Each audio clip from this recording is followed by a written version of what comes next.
L'association Chasse et Pêche du canton de Bratonne est située à East-Bratonne, non loin de Tête-de-Maine. Pour s'y rendre, il suffit d'emprunter la 102. Le but premier de cette association fut de préserver la flore et la faune de la région. Ce vidéo constitue un gage de remerciement envers le magnifique travail qu'ils ont effectué. Voici ce que dit Conrad Lorenz, professeur d'histoire naturelle, au sujet de la conservation de notre milieu naturel.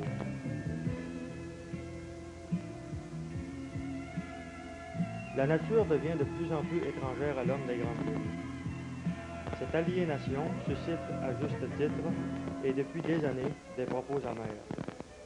Si l'humanité d'aujourd'hui se dirige de façon inconsidérée et dangereuse vers la dégradation de l'espace vital dans lequel et grâce auquel elle vit, elle s'achemine à son insu vers son suicide. La cause de cette erreur est due principalement à l'aveuglement de ses sens et de son esprit. L'organisation de la perception chez l'homme normand est conçue à l'origine pour qu'il puisse saisir l'harmonie des choses et en apprécier la valeur. On pourrait même dire que certaines fonctions de la perception des formes nous seraient octroyées dans la mesure où nous reconnaîtrions le beau et le bon.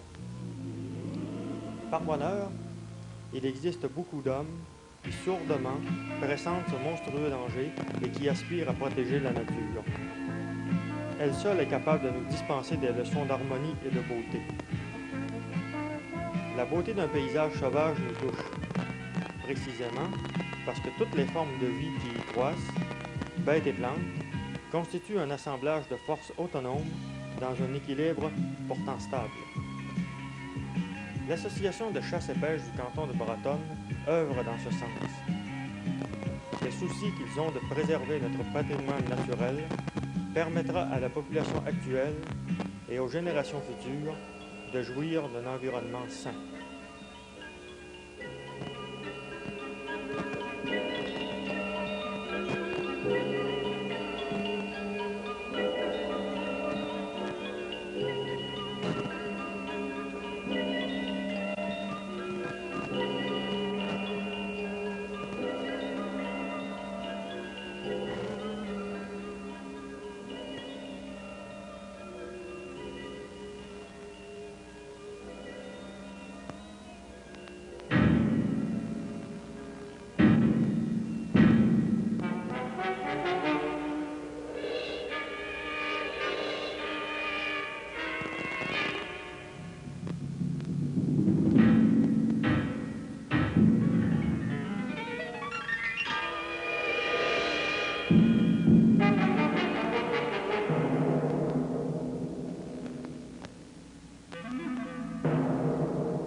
On va commencer l'histoire, disons, au début du chasse et pêche.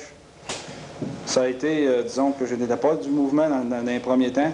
Le groupe d'individus ou les individus qui ont parti l'affaire du chasse et pêche, il y avait certainement une idée ou une option dans leur esprit. Et puis, pour avoir un petit peu plus de détails, je pense que les anciens directeurs aussi, puis ça vient aise de raconter ou de dire les anecdotes qui s'est passé en 77, je pense 76 même, pour le début du chasse et pêche. Je pourrais peut-être en dire un peu là-dessus, parce que quand ça a commencé, c'était un petit noyau. Et j'osais même pas, moi, j'étais amateur de pêche, pas mal. Puis j'osais même pas approcher personne, parce que j'avais peur que le noyau était trop petit pour, seulement pour une paroisse donnée, disons, une municipalité. Puis il y a des gars qui m'ont approché, puis ils sont venus me parler de ça. Je pense que c'était toi et Claude, ça. J'étais amateur. J'étais amateur. Là, j'ai vu que c'était fait pour toute une religion, seulement. Fait que là, finalement, on a été... là, il fallait se trouver un gardien, comme de raison, après qu'on s'est formé. Fait que là, on a eu recours à Fernando Gilbert. C'est l'homme le tout désigné, surtout nous autres. C'était justement célibataire en même temps. Ça fait que là, on l'avait loué une petite roulotte pour commencer, on l'avait installé à peu près à 10 apens du lac, parce qu'on ne pouvait pas se rendre encore dans le temps.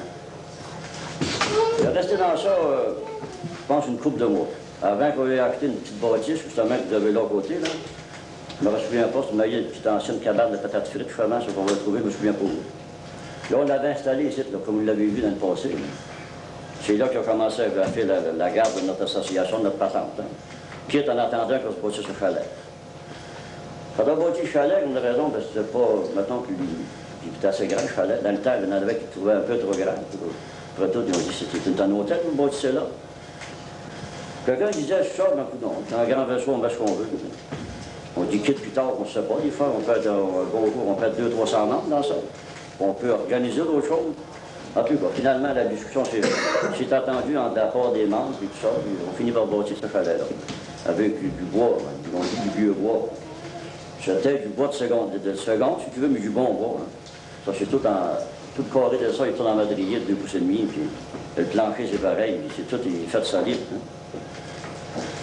Par la suite, on a fait pour venir à bout de se faire des fonds, on a fait des soupers canadiens, des soupers canadiens on quêtait on quêtait tout le lunch, si tu veux, le manger, puisque s'y rapportait au souper. Puis avec ça, on faisait un 300-400$. Puis après ça, on faisait des concours de tir, puis on faisait toutes sortes de petites choses comme ça, pour venir à bout de se faire peu de piastres. Alors tout au début, on avait une carte de 5$ qui se vendait. Le temps sans manche, ça faisait juste 500$. C'était pas profitable vraiment, tu sais. Puis là-dessus, vous aviez à payer un gardien, vous aviez acheté des chaloupes, vous aviez à mettre toute la structure en place. Et puis, disons, là, si on revient pour... C'est bien beau d'avoir le lac, mais aussi, peut-être d'avoir reçu une aide technique ou un support, un autre genre de support du ministère. Si je me rappelle bien, là, disons, dans les premières années, j'ai été membre. 77, 68, je pense qu'en 69, je suis venu à la pêche ici pour la première fois. Vous avez eu un support du ministère en ce sens qu'ils vous ont commencé à vous subventionner au point de vue truite, faire un ensemencement du lac. Est-ce qu'il y en avait là, parmi vous autres qui se rappellent du premier ensemencement qui s'est fait ici du lac? Au début, oui, c'est en 1966, je pense. C'était un an avant qu'on forme. C'était l'année avant qu'on forme l'association, je ne me souviens pas plus. On avait eu 2000 truites du ministère. En 67, d'après les dossiers. En 67, je pense. D'après les dossiers. On avait justement assemencé sous l'ancien... un vieux camp du conseil, à l'autre bout là-bas, là. De ce temps-là, ici, on n'existait pas, hein, c'était pas fait. Mais du moins, on avait commencé à faire le chemin, mais il n'y avait pas de chalet à Verdun. Il y avait, excusez, il y a une chose que tu parlais au commencement, les adversaires du lac. C'est présenté une chose là-dedans, c'est que la première fois qu'il y avait eu une espèce d'octroi ou de chose, ça s'était fait tout un clinage tout le tour du lac. Tu veux dire un débuscage, là? Oui. C'est ça. Ça a mis le lac plus propre qu'il n'a jamais été auparavant. C'est ça. Ouais. Fait que ce qui est arrivé avec ça, que le club de chasse et pêche a aidé à garder l'eau en meilleures conditions qu'elle était avant. C'était un acquis. Tu n'as jamais entendu parler d'adversaire. Non. C'est ça, oui. Ça a aidé beaucoup notre fosse, bien entendu, parce qu'il y avait d'assez clair, qu'il y avait des corps morts qu'on appelle. Il y avait de la pourriture. Il y avait de la pourriture qui se faisait dans le bord de l'eau, enfin tout, ça a tout été cliné, ça.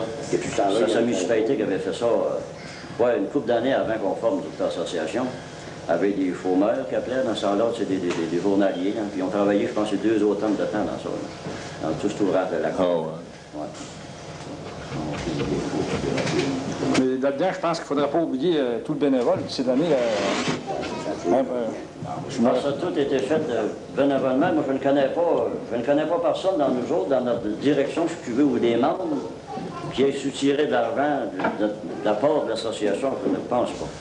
Ça a tout été fait bénévolement. Ça n'a pas coûté un sou à c'est-à-dire à la caisse, à notre caisse de petit peu d'argent qu'on avait là.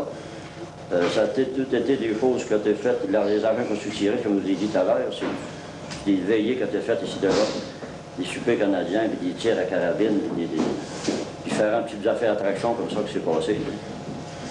Donc je pense que la première subvention qu'on a eue, c'était en 1971, je pense. On venait à bout d'obtenir, oui, on avait eu 10 000 $, 9 600 $ de la part du fédéral sur un programme d'initiative locale. À ce temps-là, c'était pour...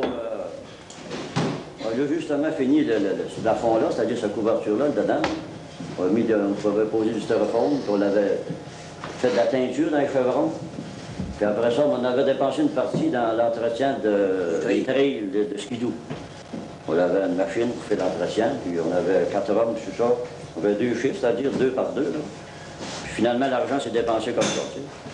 Ça, en même temps, ça emmenait, on pouvait payer à même ces programmes-là les dépenses d'hiver, les dépenses d'huile, les dépenses de courant, différentes dépenses. Hein. Ça nous a aidé beaucoup au départ pour venir payer ces dépenses-là. Hein.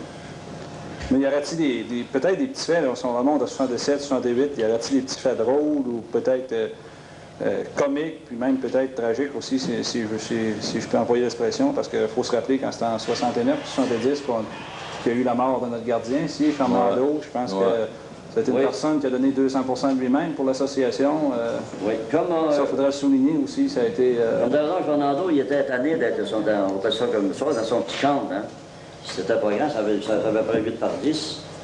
Puis il voyait bâtir ce chalet-là aussi. Il dit un jour, il dit j'ai hâte de déménager, d'avoir mon local dans le grand chalet. Puis il trouvait que ça allait pas trop vite. Non, tu sais, tous ces 4 chemins qui fait du bénévole. Hein. Et autrement dit, Fernando Zello, puis battant ici, les gars, ça marche pas, malgré que on avait tout chacun notre travail, bien entendu. Si on faisait ça par fin de semaine. Fait qu'à un moment donné, au mois de novembre, je pense qu'on l'a pas mal fini dedans, ça a été vers le 1er novembre. Là, sa cuisine de l'autre côté était finie, puis sa chambre à coucher, tout ça. Fait que là, Fernando avait hâte de déménager, comme de raison. Hein. Ça fait longtemps qu'il pilotait alentour, puis il a aidé beaucoup Fernando dans ça. Il a fait un gros travail. Oh, il a travaillé pas mal dedans ça. Ça n'a pas paru trop tôt. Le gars, c'était pas un gars qui vantait vraiment son travail. Mais comme la grosseur qu'il y avait, puis tous les excédents, puis tout ça, le plafonnage, puis tout ça, c'est tout lui qui a fait ça. Il a peinturé ça, puis tout. Il a fait le quai tout seul. Oui, il a fait le quai tout seul. Le premier quai qui a été mis en place, c'est que vous avez vu il a tout barouetté ça à barouette, il a tout descendu les tailles dans ça, puis il a tout fait ce quai-là, tout fait un seul. Il a travaillé à plein. Ah oui, il a travaillé pas mal. Puis là, ben, il avait déménagé son annexe, là, puis se mettre prêt. Puis, ça faisait 2 jours qu'il était dans son local, de l'autre côté, là, qu'il avait pris possession du chalet, autrement dit, qu'il avait déménagé. Tout à coup, un concours, c'était dans le temps de la chasse au lièvre par dessus. Il arrive ici 2-3 jeunes, puis ils viennent pour rentrer au chalet, puis finalement, ben, la porte est barrée. Ils se demandaient comment ça se fait que la porte est barrée cette heure-là, c'est l'après-midi. Après, ils ont fait faire un petit tour à l'autre bout là-bas, ils ont gardé le châssis, Fernando était couché. Comment ça se fait que Fernando est couché à cette heure-là? C'est ça, surprenant un peu. C'est un gars matinal, assez. Les gars ont parti. Ils l'ont laissé faire, ils ont dit ça repos, probablement. Ils ont fait faire une tournée dans tout du lac, au lièvre, pardonner. Ils sont revenus vers les 3h, 3h30. Fernando est encore couché. Ben là, ils ont dit, il n'y a pas fou qu'il tourne pas rond dans la patente. Quand il y en a vite, Fernando, lève-toi. Fernando ne répondait pas. Finalement, ils ont jugé que, vu qu'il avait déjà été malade dans le passé, ils ont jugé qu'il pouvait être mort. Fait que là, vitement, ils ont descendu à la station, puis ils ont averti quelqu'un. Ils prétendaient qu'il pouvait avoir quelque chose de pas normal dans le corps de Fernando. Fait que c'est là qu'il a monté une coupe de gars. Je pense que c'est Bébé Landroit et Rémi Poulin. Ils ont défoncé une vitre, ils ont rentré, puis ils ont constaté que Fernando était mort. Il n'y a pas eu à jouir ben du nouveau chalet, il y a été 2 jours dedans. Les années qui ont suivi, si on parle de 70, 71, on peut parler un petit peu du nombre de membres aussi au début. Combien de membres la première année qu'il y avait? Vous en rappelez-vous, quelqu'un de vous autres? La première année, je pense qu'on était à peu près 50, mais on n'avait pas le droit de pêche. C'est ça. Ah oui, c'est vrai, c'est vrai. La première année, il n'y avait pas de droit de pêche. Non, hein? on donnait 5 piastres, Vous aviez pris votre carte de membre, Ouais. puis vous avez remisé vos cannes à pêche. Ouais. Pas de pêche. Ça fait des fonds. Ouais, moi aussi, je me rappelle. C'était pour faire un fond, autrement dit. C'est ça. On était à peu près 50 ou 60 de Ça fait 50 ans de pense-pied d'instant. Je pense, la première option de tout qu'on doit envisager dans 66, 67, c'était pour la conservation de ce que c'est qu'il y avait dans ce lac-là, premièrement. Et puis, ça a été le départ de ça. Là, il y a un bout de temps, vous avez vu qu'on avait des, c'est-à-dire des rapports du ministère, ils nous donnaient quoi, une coupe de 1000 truites, hein, puis on dit, je comprends qu'ils faisaient peut-être le possible dans le temps, on prétendait, on se trouvait ça bon, parce qu'ils nous donnaient des truites, on prend une coupe de 1000 truites. Hein. Puis on a acheté aussi une année, on a acheté un 1000 qu'on avait payé, je pense, 600 piastres, je me rappelle bien. Hein. Pour essayer de l'en remettre, on disait qu'il n'y avait pas de trou dans le lac, ils s'en prenaient pas, les gars avaient de la misère, tu sais, puis autrement dit, il y a une secousse, mettons que, je sais pas, c'était difficile un peu notre affaire, parce qu'on prétendait qu'on manquait de trucs. Nos membres, bien entendu, pour aller chercher 10 piastres, aller chercher nos membres, il fallait lui donner quelque chose. Fait que là, c'est là qu'à un moment donné, on a décidé d'acheter un terrain. On dit que c'est pas on prétendait que ça allait être pas pire, la patente, on a acheté le terrain à cause, là, comment ça s'appelle? Guy Perron, en face du jus de main. On a payé 1000 piastres, ça me soigne pour une raison. Puis là, finalement, on l'a aménagé, on l'a fait des bassins en sort, puis on l'a travaillé, on l'a préparé pour le mettre un peu à l'ordre, pour être capable de garder ses trucs là-dedans. Hein. Là, depuis ce temps-là, ben, le gouvernement en donne, il donne 3 4 000, 4 5 6 000 truites de 6, 7, 8 pouces. Puis il nous a donné des petites truites de 2 ans de 1 pouce. Mettons qu'on a un peu de difficulté avec ça. Je sais pas, là. Prochainement, justement, une entrevue demain, justement à Québec, avec le biologiste Bernard, pour essayer de le convaincre que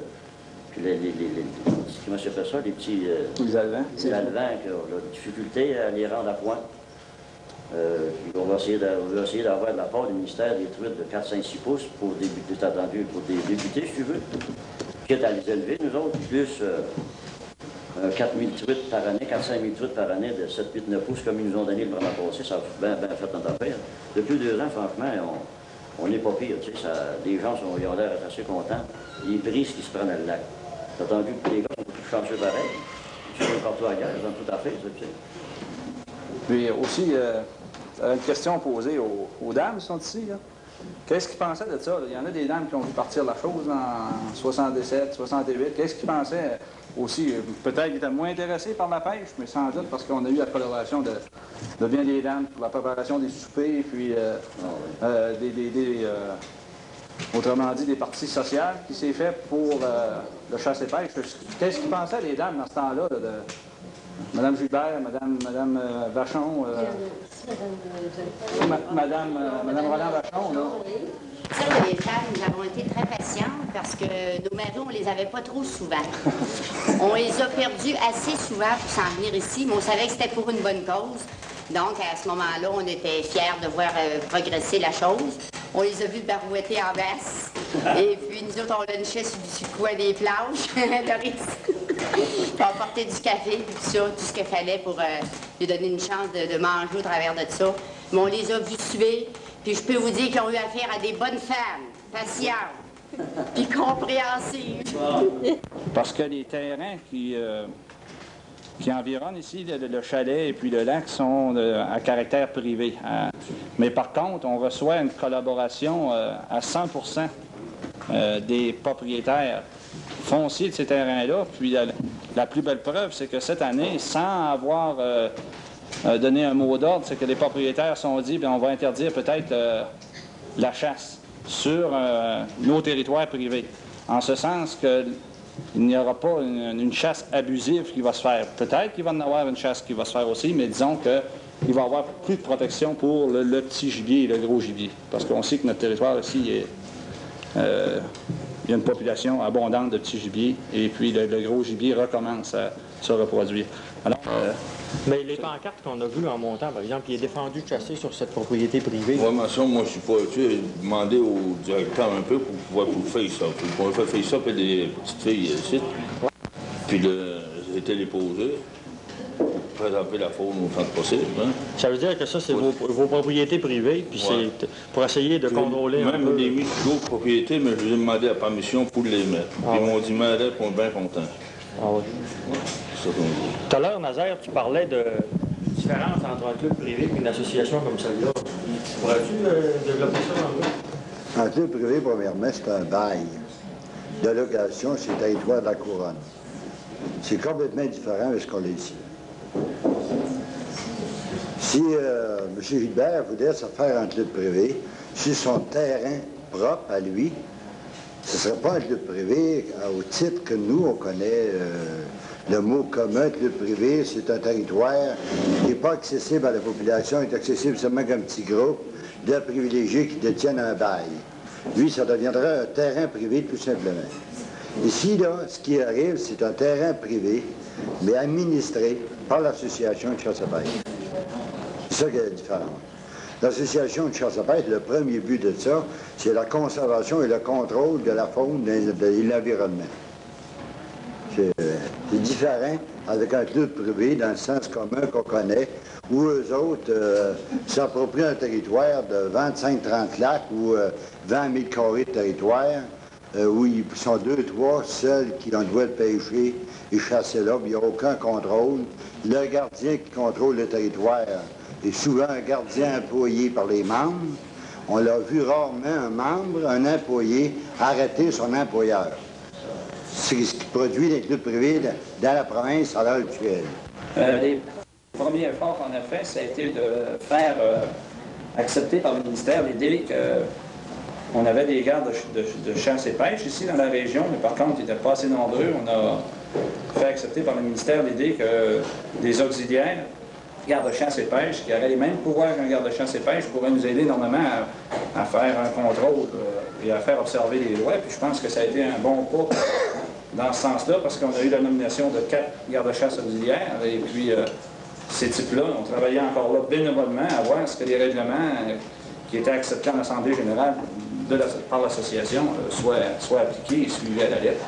Et puis, si aujourd'hui, le lac, la population de truites dans le lac est bonne, c'est peut-être grâce à ce que ces règlements-là ont été suivis par tous les membres, puis aussi les membres se sont appliqués à les faire suivre, à les suivre.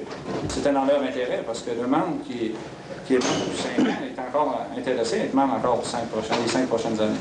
Puis, avez-vous fait des limites, par exemple, vous autres, pour la pêche, par exemple? Si, comme un membre, acceptez-vous n'importe qui? Décidez-vous qu'un tel, vous l'acceptez? Non, on sauve à la terre. Il faut en refuser un peu parce qu'on en invente trop. S'il y a un nouveau qui veut rentrer, Il faut que ce soit recommandé, disons. recommandé par un autre membre, puis il passe au bureau de direction. Il passe au bureau de direction pour empêcher, disons, d'avoir des membres qui sont reconnus comme braconniers notoires. Les trucs que vous mettez, par exemple, c'est-tu des espèces, c'est-tu de la mouchetée, de la saumonée, c'est quoi? De la mouchetée. C'est la truite mouchetée indigène, puis l'année prochaine, c'est-à-dire cette année, il y a eu une partie de l'ensemencement qui a été faite avec une autre espèce de truite, la truite mouchetée domestique. La différence entre les deux, c'est que la truite domestique, c'est une lignée, apparemment, suivant les biologistes, sa croissance, son taux de croissance est plus rapide. Mais par contre, peut-être un petit peu moins combative que la truite indigène.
conservation pour le ministère du Tourisme, de la Chasse et de la Pêche. C'est ça. Ça consiste en quoi ton travail? Ben, disons que, premièrement, c'est la conservation de la faune, voir l'application des lois et des règlements de la faune. L'Association de chasse et pêche est régie par les mêmes règlements? Oui, c'est ça, c'est les mêmes règlements de la chasse. Les règlements que les autres se font, toi, as-tu un droit de regard là-dessus? Ben, disons que les règlements de l'association, ils peuvent être plus sévères que les nôtres, que les règlements provinciaux, mais ils ne peuvent pas être moins sévères, tu sais. Si par exemple l'association aurait des problèmes avec un braconnier, c'est-tu eux autres à régler le problème ou c'est à toi qui font appel? Mais si ça regarde le provincial, disons que le gars enfreint des lois provinciales, c'est nous autres que ça regarde, en premier lieu. Une association comme celle-là, qui met des truites dans un lac et qui essaie de préserver autant que possible la faune, évidemment c'est complémentaire avec votre travail. Oui, mais disons que les autres, ils ont le règlement à eux, ils ont une limite de poissons et puis une limite de temps, donc ils ont une période qui est plus courte normalement que les lois provinciales. C'est mis telle date, disons une semaine ou deux avant que la pêche soit finie au Québec. Si tu vois quelqu'un, toi, sur le lac, là, la pêche n'est pas finie au Québec, tu dois quand même... Oui, notre loi, il y a un article dans notre loi qui dit qu'on doit apporter complètement notre collaboration avec l'association, qu'on doit rapporter le gars. En tant qu'agent de conservation, comment tu vois ça, par exemple, le travail qu'une association comme celle-là fait ici? Ben, disons que moi, je travaille à 100% pour ça, qu'une association comme ça. Je pense qu'il n'y en a pas assez de vraies associations qui s'occupent de la faune. C'est parce que leur but, c'est la protection et la conservation. Et puis, moi, je travaille pour ça, la conservation. Eux autres ont des pouvoirs, c'est parce qu'ils s'en ont donné au niveau de la pêche, mais au niveau de la chasse, ils n'en ont pas. Penses-tu que ça serait important qu'un jour une association puisse se réglementer, en tout cas au niveau du petit gibier? Moi, je trouverais ça très important parce qu'à un moment donné, s'ils veulent avoir juridiction sur leur territoire, ils pourraient apporter certains règlements qui feraient qu'il y aurait une meilleure surveillance, une meilleure conservation. Et je pense qu'une association comme celle qu'on connaît ici, là, ils savent vraiment qu'est-ce que c'est qu'un agent de conservation. Alors, eux autres, ils ont... premièrement, les gars qui sont dans la direction de ça, ils ont une bonne formation de conservation. Ils ne prennent pas des gars, disons, qui ont tout de suite un mauvais départ, tu sais, les gars veulent mal faire. Tu sais. Les gars, le principal action, c'est de la conservation. C'est pour ça que ça a été formé l'association. Ça fait que... Au niveau du ministère, penses-tu que le travail qui s'est fait ici est connu? Puis que... Ah oui, parce qu'il y a beaucoup d'importance, l'association. Surtout sur le système éducatif, tu sais, le ministère il porte... Au point de vue de l'éducation, l'association, tu peux faire des choses? Ah, eux autres, oui. Disons... Des concours, toutes sortes de concours de tir puis d'organisation. Il y a eu des contacts beaucoup avec le public, puis il était question toujours de conservation, puis de protection, puis même la propreté. Puis une des principales choses qui s'est passée ici, parce qu'il y avait des autonègres avant de mêler avec chasse et pêche, l'association, tout ça, puis à un moment donné, les gars ont vu la conservation, puis le gibier, puis tout ça, ils ont éloigné les autonègres, puis pour se consacrer à la conservation.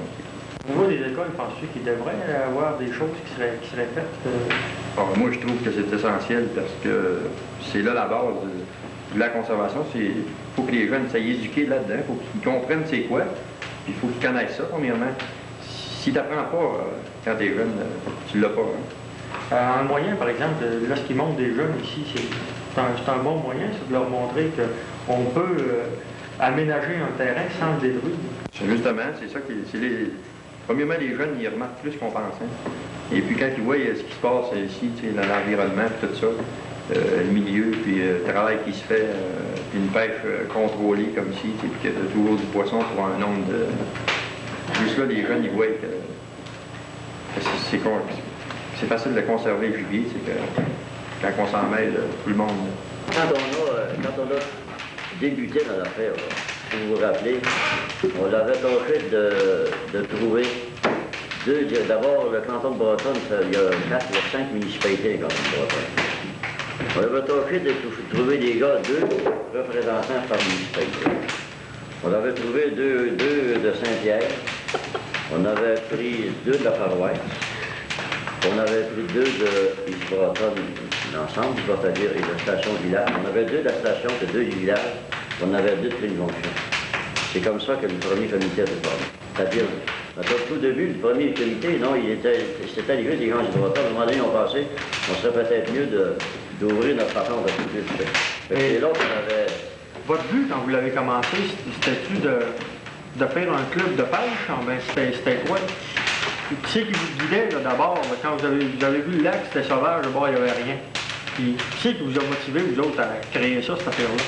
Oui, parce que franchement, les vrais sportifs d'amateurs de pêche, ils n'ont pas tout le moyen de aller sur la Côte-Nord, de se payer des voyages de 150 et 200 pour aller prendre de 15 à 28. Ça fait qu'avec cet environnement-là ici... Y a-t-il moyen de faire d'autres choses ici? Ben, si tout est fait, là... Ah non, il y a encore beaucoup à faire.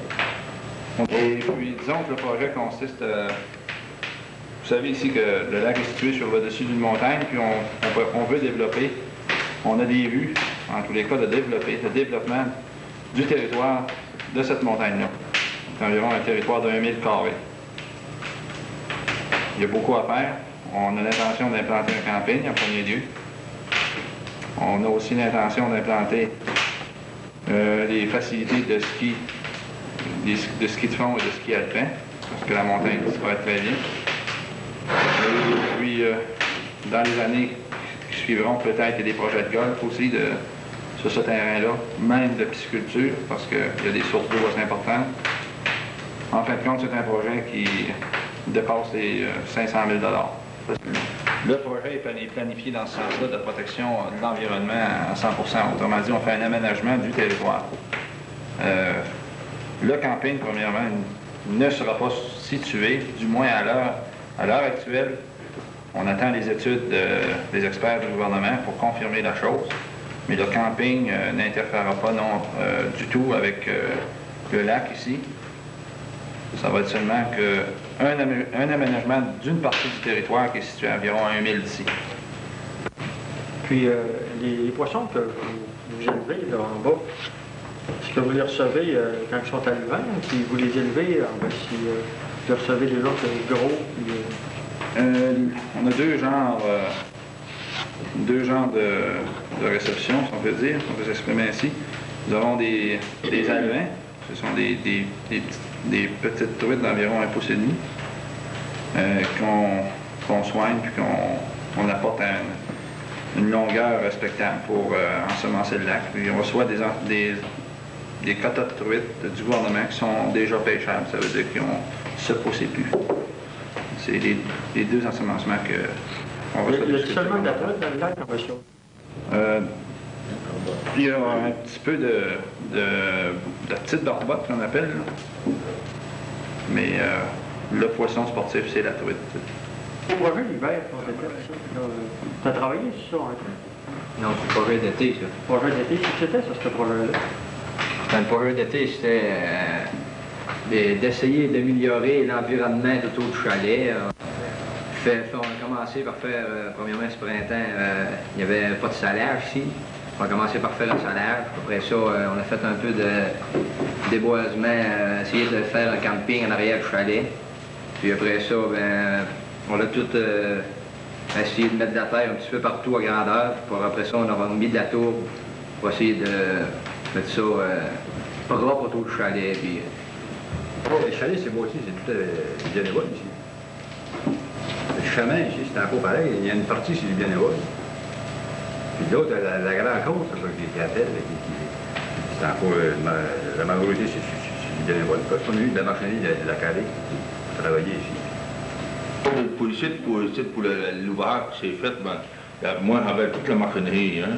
Et tout le temps fournir la machinerie. Si les autres travaillaient, ils faisaient d'autres choses, moi je fournissais la machinerie. Tout le temps bénévole. En dessous du chalet, c'est moi qui arrangé ça, parce que la cour, les couchages, et tout est couché ça dans les bols. Et quand la taille pareil, tout bien les bols. Parce qu'on a fait dans le cul tout ce qu'on... Ça a été un apport. On a fait pour, ici, dans la place, là, quasiment, c'est rare les places pour les affaires qu'on s'est faites ici. C'est pourquoi, ça?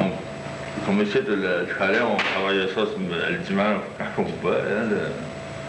Non, ça a été un apport de succès de la place. Ouais. Puis il y a une autre chose aussi, je pense que dans le futur, on a des projets de faire participer plus les membres aux réalisations des projets qui se font. Ça, c'est une chose qu'on envisage. Ben, actuellement, c'est les directeurs qui... Ben non, on a support énormément de nos membres. Ouais.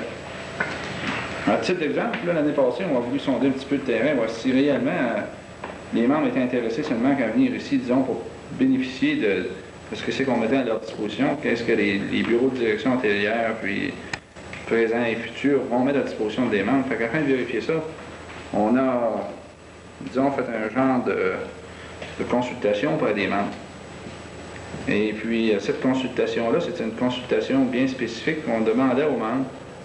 Vraiment, si tu es intéressé à être membre, à sa carte de membre, on joignait un petit formulaire, puis on lui demandait si tu es vraiment intéressé à ton association, est-ce que tu serais prêt à donner un montant d'heures bénévole de ton temps pour l'association au cours de l'année pour, disons, faire des travaux de maintenance, disons, aussi préparer la préparation des chaloupes le printemps, la fermeture du chalet l'automne. Tous ces genres de petites choses-là, ça demande énormément de temps quand on additionne ça. Et puis la réponse a été environ à 80% que les membres ont répondu par écrit « oui ». Je suis prêt à donner une journée de mon temps, je suis prêt à donner 5 heures de mon temps, ou à verser un montant, disons, à 2 $ l'heure de mon temps, que je ne pourrais pas donner. Ça répondait à 80%, fait qu'on considère ça comme une grande réussite, parce que là, on a une preuve que c'est pas seulement le bureau de direction qui est intéressé à l'association, c'est tous les membres. Moi, je pêche pas, disons, mais je fais de la rame. Je rame, je suis pas dans le chaloupe, présentement avec eux autres, disons. Toi, je suppose que tu n'accompagnes pas ton mari à 5 h du matin quand il s'en va. Non, pas. Tu vas à pêche, par exemple? Ah, tu pêches? Ah oui. Les membres. Moi, c'est la première année. La première année que je pêche. Son mari l'a fait. Ah, avez-vous ça? Oui. Oui. Quand il arrive une, là, sur l'eau, je viens folle. Hein? Je crie. Elle va être belle, elle est grosse, puis elle s'en vient, puis j'aime ça. Ouais. Même les dames, même les jeunes, on a des membres de l'âge de 4-5 ans, je pense. Rien de plus plaisant de voir ce petit monde-là s'amuser sur le lac, puis essayer d'attraper leur truite. Y a-tu des lois, par exemple, justement, c'est dangereux quand même, des petits s'en allent comme ça? Il y a des règlements de sécurité à respecter. Je pense qu'on devrait souligner l'apport qu'on a reçu de la part du ministère au départ, qui nous ont bien conseillé là-dessus, sur le départ de l'association. Ça, je pense qu'on devrait remercier, puis on reçoit une collaboration encore actuellement là, de 100% de tous les ministères concernés avec l'association de chasse et pêche. En particulier le ministère du Tourisme, Chasse et Pêche, qui nous offre des experts, qui mettent à notre disposition des biologistes, qui mettent aussi à notre disposition des moyens techniques de réalisation des projets. Puis aussi, on doit remercier les compagnies minières de la région, en particulier la Carrière canadienne Mines, qui a toujours, disons, supporté par une aide matérielle des projets de l'association. Ça a été un gros coup de pouce à toute la fille, ça, au départ. Puis même encore de nos jours, lorsqu'on a besoin d'un petit quelque chose, bien, on sait qu'on est toujours bien reçu du côté de ces compagnies-là. Puis même la population, parce que quand on faisait un souper, une partie récréative, la population répondait avec une grande générosité. Ça a été bien important pour nous autres aussi.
tu as travaillé dans la Perspective Jeunesse ici cet été à l'association du club de chasse et pêche d'Isbretonne. Qu'est-ce que c'est que c'était le but du Perspective Jeunesse? Le but, c'était que ça donne de l'information aux gens qui viennent. Aussi, ça fait de l'animation, ça fait connaître le club. Puis aussi, comme quand ils donnaient des veillées, là, des journées pour le monde, c'était nous autres qui organisaient ça. Puis eux autres, ça les aidait beaucoup, autrement dit. Puis le Perspective Jeunesse, en tant que tel, a duré combien de temps? Il a duré 10 semaines. Vous étiez combien pour le réaliser? Au commencement, on était 5 à 7 semaines, puis on était 7 pour les 4 autres semaines. C'était de ne pas détruire les arbres. Mettons qu'il y en avait un dans notre chemin, bien, on l'ôtait et on le transplantait ailleurs. Par exemple, vous étiez une équipe de garçons et de filles. Combien il y avait de garçons puis de filles? On était 2 gars, moi et puis Gilles. Puis, évidemment, vous aviez une tâche plus spécifique, les garçons, peut-être? Nous autres, c'était dans le sentier, faire le sentier. Ben, au début, on a essouché, on a plané le terrain, fait la clôture, ensuite un pont, mis du sable dans le sentier. Puis les filles, vous autres, qu'est-ce que c'est que vous avez fait ici? On a aidé au sentier, on a épluché les arbres là, pour la barrière, puis on a fait des bancs. Vous avez fait des bancs. Combien est-ce que vous en avez fait des bancs? 3. Puis votre projet, est-ce que vous souhaiteriez, par exemple, dans les années à venir, qu'il continue? Ah oui. Puis est-ce que votre projet final, ça serait de faire le tour du lac, puis d'aménager encore plus pour permettre plus d'accessibilité aux gens? Ah oui. Est-ce que vous aviez un patron qui vous disait, par exemple, quoi faire, ou si c'était laissé à votre initiative? C'était à notre initiative toute, parce qu'on n'avait pas quelqu'un qui était là, fait ci, fait ça. C'était nous autres qui décidaient, c'était nous autres qui faisaient notre plan. C'était nous autres qui, autrement dit, il n'y en avait pas un qui était plus haut que l'autre. Hein. On était tout égal, on disait toutes nos idées, ça marchait mieux de même.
Du gibier, Fernand, es-tu capable de dire c'est qu'il y a dans la région? On sait qu'il y a des truites dans le lac, mais il y a juste de la perdrix puis du lièvre. Puis ça. Ben, ici, c'est très bon pour le petit gibier, ça, il y en a toujours eu. C'est pas, et on commence à avoir des populations de chevreuils, disons qu'elles ne sont pas nombreuses, mais on voit la présence de gibier. Tu sais, on s'aperçoit que réellement, ça commence à repeupler parce que cet hiver, on a eu des ravages ici alentour. Et puis, surtout du chevreuil, tu sais.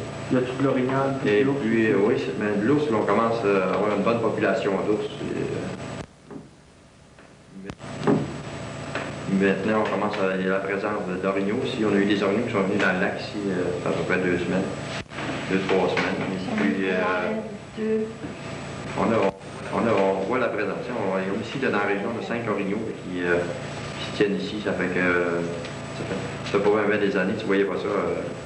La chasse est défendue ici, du gros gibier? Oui, ici, c'est dans la zone A2, et puis la chasse est prohibée pour le gros gibier.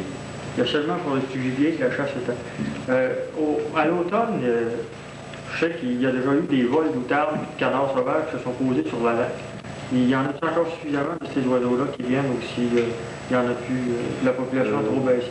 Non, c'est pas que la population a baissé pour ces oiseaux-là, mais on n'est pas placé dans la direction de migration, tu sais. C'est pas... quand il en passe un voilier ici, peut-être qu'il arrête, mais c'est pas le chemin, tu sais. Ah ouais. C'est pas parce que c'est parce qu'on n'est pas placé pour...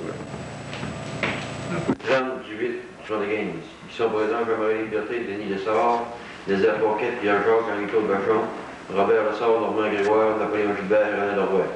Proposé Normand Grégoire, secondé par Pierre Jacques, que les minutes de l'Assemblée du 22-17-75 soient acceptées telles que lues.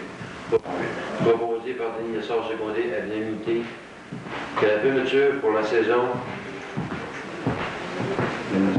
1075 de la pêche au lac du 5 soit le 1er septembre à 9h PM.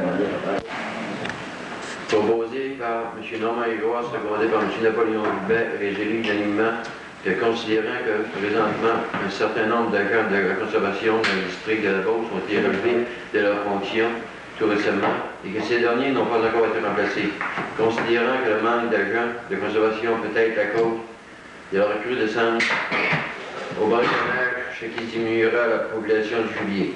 Considérant que la saison de la chasse est sur le point de débuter et qu'à cette période, une surveillance est nécessaire, il fait proposer d'accepter aux élus unanimement que l'Association Chasse et Pêche des cantons de Bretonne entreprenne les démarches nécessaires auprès du ministère Chasse et Pêche pour que les autorités agissent promptement dans l'organisation et la mise en place d'agents de conservation afin de combler les absences.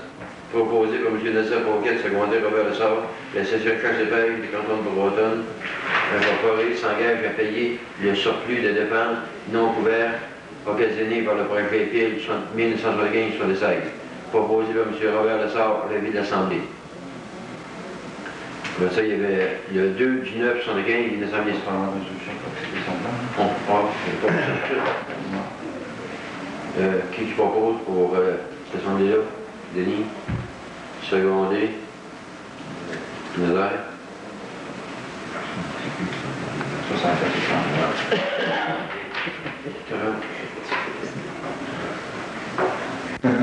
Membre à 20 pièces, 182. Membre à 3 pièces, 13. Membre à 5 pièces, 16. Laissez passer, 13. Membre de 50 $, 5. Pour un total de membres de 229. Du 9 juin au 1er juillet, le nombre de prises, 1841. Nombre de pêcheurs, 191. Jours de pêche, 828. Les chaloupes ont rapporté du 9 juin au 1er juillet 447. Du 1er juillet au 1er août, 857 prises. Nombre de pêcheurs, 112. Jours de pêche, 373. Les chaloupes ont rapporté 192 pièces. Du 1er août au 2 septembre, nombre de prises, 800. Nombre de pêcheurs, 76. Jours de pêche, 356. Les chaloupes ont rapporté 142. Ce qui fait un total de prises de 2498 truites. Nombre de pêcheurs, 379. Jours de pêche, 1557. Les chaloupes d'évocation à une pièce, ils ont rapporté un total de 781. Après ça, on avait une location de chaloupes à 10 pièces pour 360, ce qui fait un revenu de 1141 pièces pour les chaloupes. Les membres à 3 pièces, il y en avait 13, ils ont pris 52 truites. Membres à 5 $, 102 truites. Les laissés passer, 15 truites. Les membres d'honneur à 50 $, ils ont 90 truites. Donc ça, c'est carte de membre. On avait 182 membres à 20 pièces pour un montant de 3640. Membres d'honneur à 5 pièces, 50 pièces. Les membres à 5 pièces, 80 pièces. Les membres à 3 pièces, 32 pièces. Et un montant de 4009 plus 1141 pièces des chaloupes, ce qui fait un montant de 5150 pièces. On a eu en don 2 dons. Un de Laurent Roy 10 pièces, un de Rodolphe Martel 10 pièces, qui fait des recettes de 5170 pièces. Ce que j'avais déposé à la banque 963, à la caisse 4287, plus 20 pièces de dons, qui fait 5270,75. Ce qui fait 5270,75 moins 5170, on arrive avec un surplus de 100 pièces et 75 cents.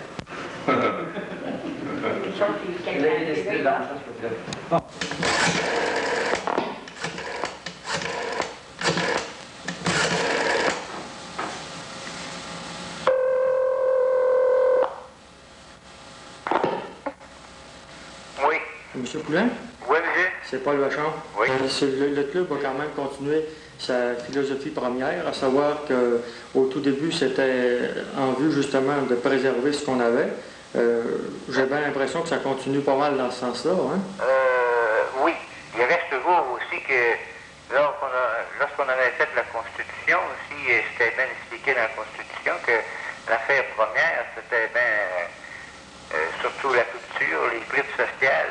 Mais vous considérez quand même, M. Poulain, en tant que président fondateur, que l'association continue quand même un travail qui est formidable? Oui. Oh oui. Il faut aussi, parce que... Mais j'attire beaucoup l'attention sur l'histoire de... Ça peut s'attirer aussi facilement, puis continuer dans l'entrance qui sont là. Mais vis-à-vis, autant que possible, localement. Parce que nous autres, c'est pas comme un lac, disons, provincial ou une autre affaire. Hein? Est-ce que localement, vous considérez, selon la Constitution toujours, les cantons de Bretonne? Les cantons de Bretonne, oui. Ce qui regroupe quand même un certain nombre de municipalités? Oui. Ça regroupe un certain nombre de municipalités, c'est certain. Et seulement que là, pour s'attaquer à ça, ben, c'est qu'au tout début, nous autres, c'est qu'on avait opté les municipalités d'alentour, puis on nous avait donné des recommandations, comme disons, comme un camping, un loisir, cette affaire-là. On nous appuyait de ce côté-là. Hein. Oui. Ouais, des recommandations comme de Trinjonction, Saint-Pierre-de-Bretonne, de Paroisse et Sacre-Jésus, Bretonne-Station et Bretonne-Village, même Saint-Cédric. Fait que ça veut dire que les municipalités, toutes les municipalités environnantes étaient en faveur de ça? Oui, du côté camping, là, puis faire de la récréation, puis les activités sociales pour les enfants et les femmes, oui.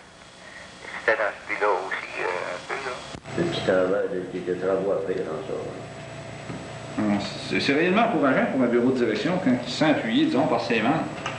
On sent que les projets qui ont été réalisés, les services qu'ils ont en place actuellement, là, on voit réellement qu'ils ont à cœur de le conserver.